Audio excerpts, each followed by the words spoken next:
everyone and welcome! Once again we return to one of my favorite places on Runeterra. Let's have a look at Zaun once again and let's experience the story of Urgot. This story begins in Noxus. Urgot always believed he was worthy.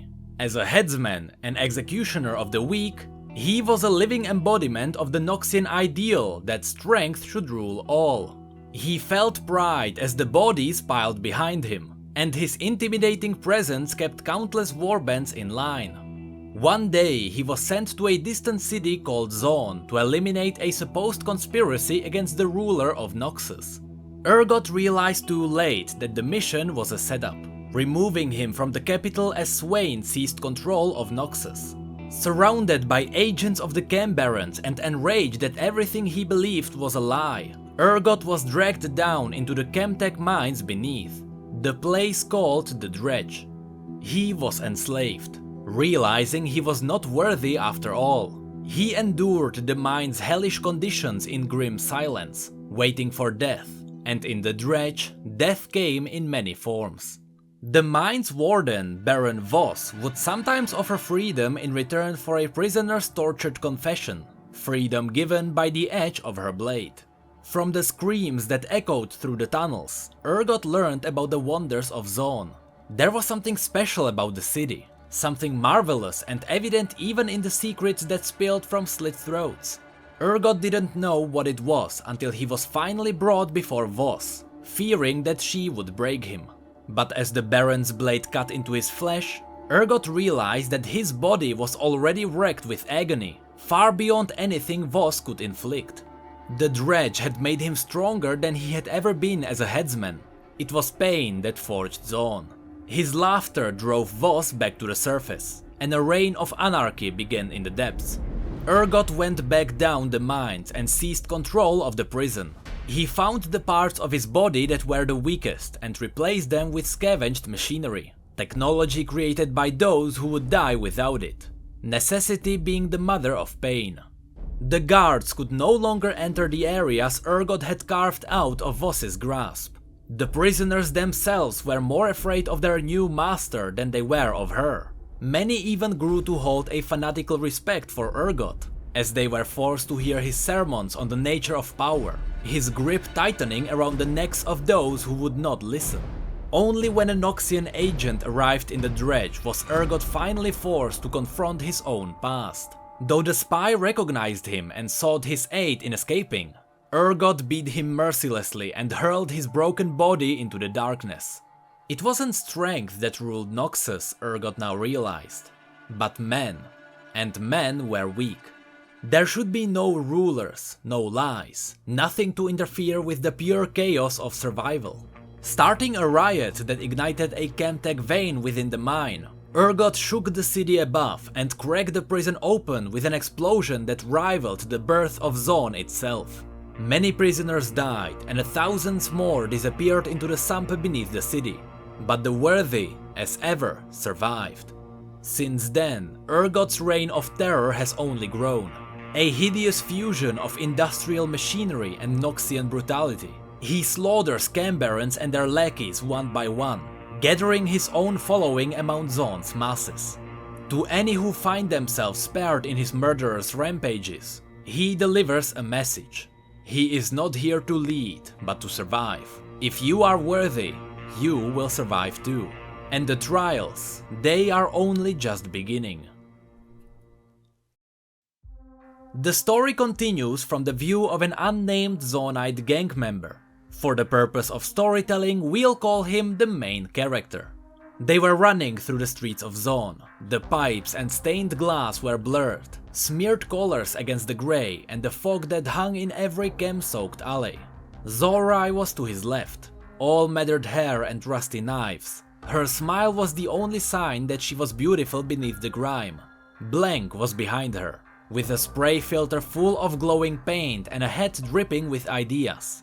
The guy called Skaz was at the back. Every bit of him stood up to his name. He yelled their gang's name into the smoke, marking the night as theirs. Sump Riders. They laughed and yelled it too.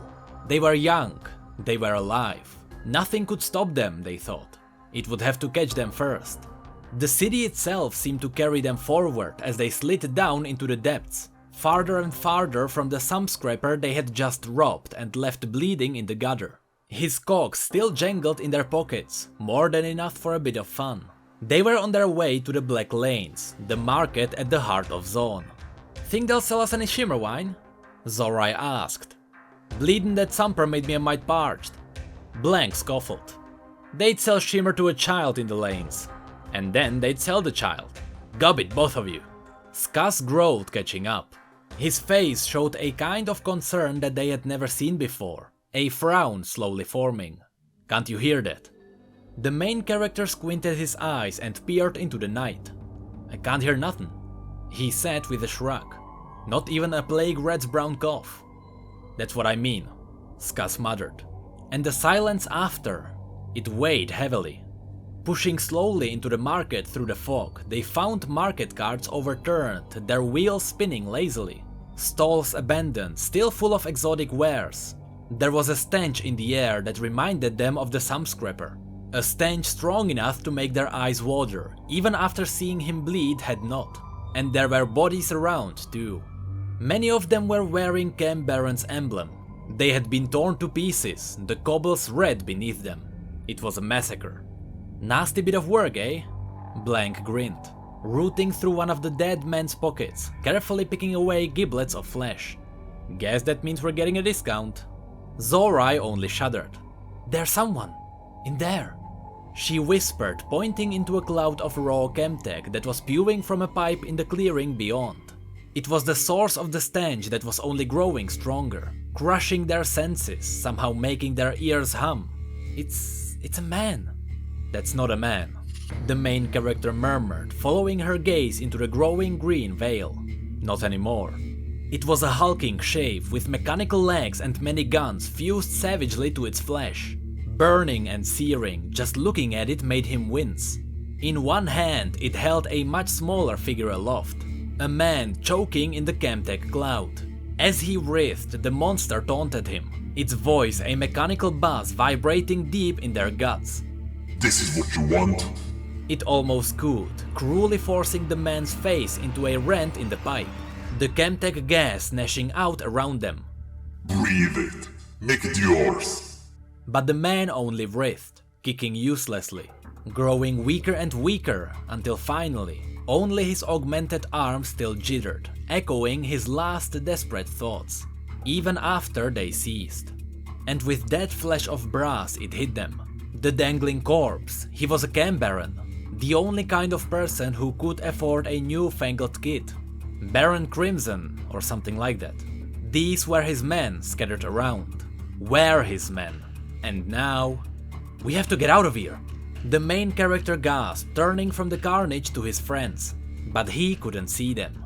The gas from the pipe, it was spreading a toxic green cloud, making it harder to breathe, harder to run. He could hear Zorai, Blank and Skas panicking and coughing somewhere nearby.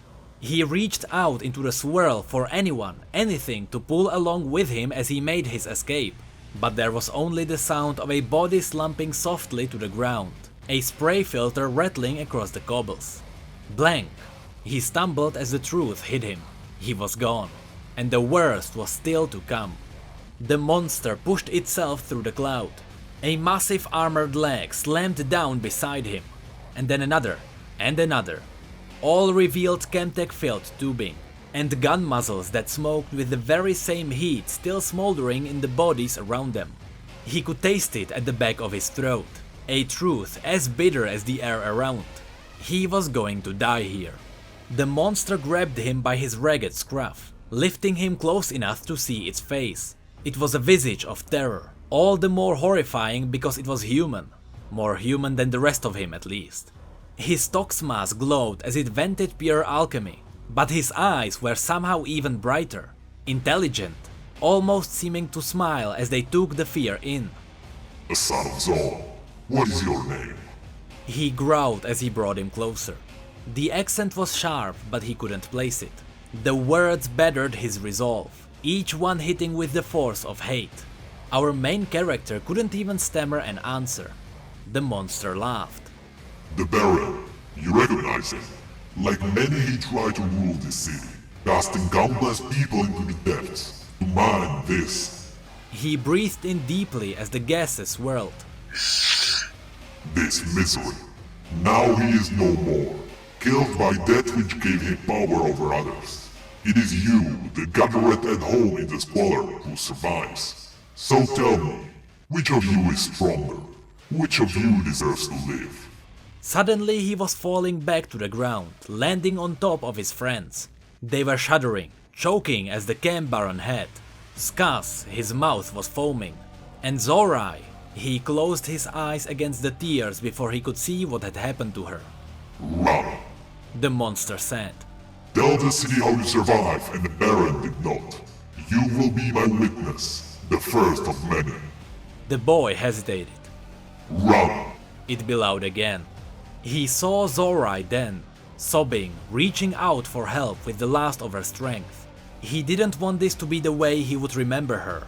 He wanted to remember her smile. He still does. But he was running again through the streets of Zaun. And can you imagine how it felt to realize, with burning lungs and having breaths, that my screams were the message I was to bear? I was alive, my friends were not. I was worthy.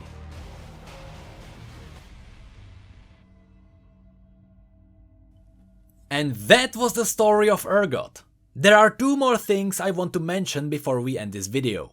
Number 1, if you look at his splash art, you can see a camp baron in the background being drowned in chemicals. Urgot is having his emblem tattooed on his body to mark the kill. The second thing is that we don't know the name of the main character of this story. This leads me to think that maybe we'll get to meet this character again in the future. But that's it for this video. If you enjoyed it, feel free to rate this video and subscribe for more lore. You can also follow us on Twitter, Facebook and Discord if you'd like to chat. As a reminder, we now have a second channel where I'll dump all sorts of garbage in the near future. And with that, thank you all so much for being here and for your support. You know I really appreciate it. And as always, thank you, come again.